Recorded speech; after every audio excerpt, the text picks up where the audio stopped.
Tim Junho bergerak menuju pelabuhan, mengikuti sinyal dari alat pelacak yang ditanam di gigi Gi-hun. Sang kapten kapal memastikan bahwa kapalnya siap berlayar. Setelah semua persiapan selesai, mereka pun memulai perjalanan, mengarungi lautan menuju lokasi yang ditunjukkan oleh pelacak. Sementara itu, Gi-hun tersadar dari tidurnya dan mendapati dirinya berada di sebuah ruangan besar bersama ratusan orang lainnya. Seorang wanita mendekatinya memperingatkan bahwa ia memiliki banyak roh gentayangan di kepalanya. Wanita itu, yang ternyata seorang mantan dukun, menawarkan ruatan jika mereka keluar dari tempat itu nanti. Bel berbunyi dan para penjaga masuk memberi arahan. Semua pemain diminta berbaris. Ketika penjaga mulai menjelaskan aturan permainan, beberapa pemain mengajukan pertanyaan dan komplain, seperti mengapa mereka diculik, alasan para penjaga mengenakan topeng, hingga persoalan mengganti pakaian. Penjaga menjawab dengan tegas bahwa semua itu adalah bagian dari sistem permainan. Namun, kegaduhan terus berlanjut hingga penjaga mengungkapkan alasan utama mereka berada di sana, utang-utang besar yang tidak sanggup mereka bayar. Suasana mendadak hening. Sampai di salah satu pemain yang memiliki hutang paling banyak, mereka pun bertanya-tanya siapa orangnya. Dan secara tiba-tiba seorang pria parubaya berteriak, "Aku orangnya, kenapa rupanya?" Pria itu ternyata memiliki utang paling besar.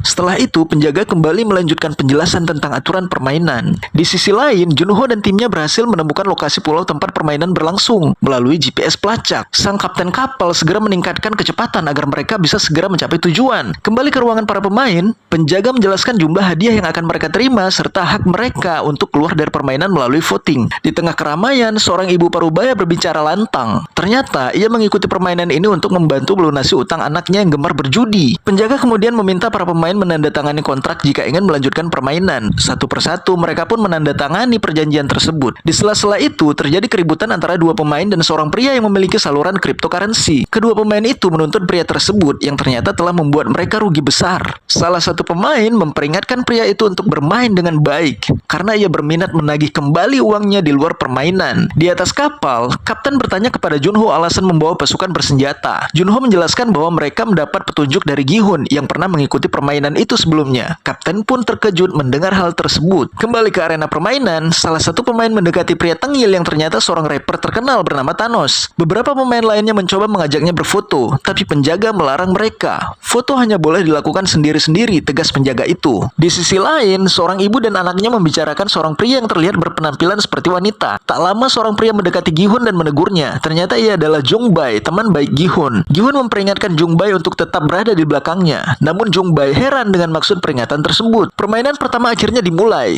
Di arena, Thanos si tengil terlihat sedang merayu seorang gadis. Gadis itu tersenyum lalu menunjuk boneka raksasa di depan mereka dengan wajah heran. Di lokasi lain, tim Junho akhirnya mencapai pulau yang ditunjukkan oleh pelacak. Bagaimana nasib Gi-hun dan para pemain lainnya? Apakah Junho dan timnya berhasil mengungkap permainan ini? Nantikan kelanjutannya di bagian berikutnya.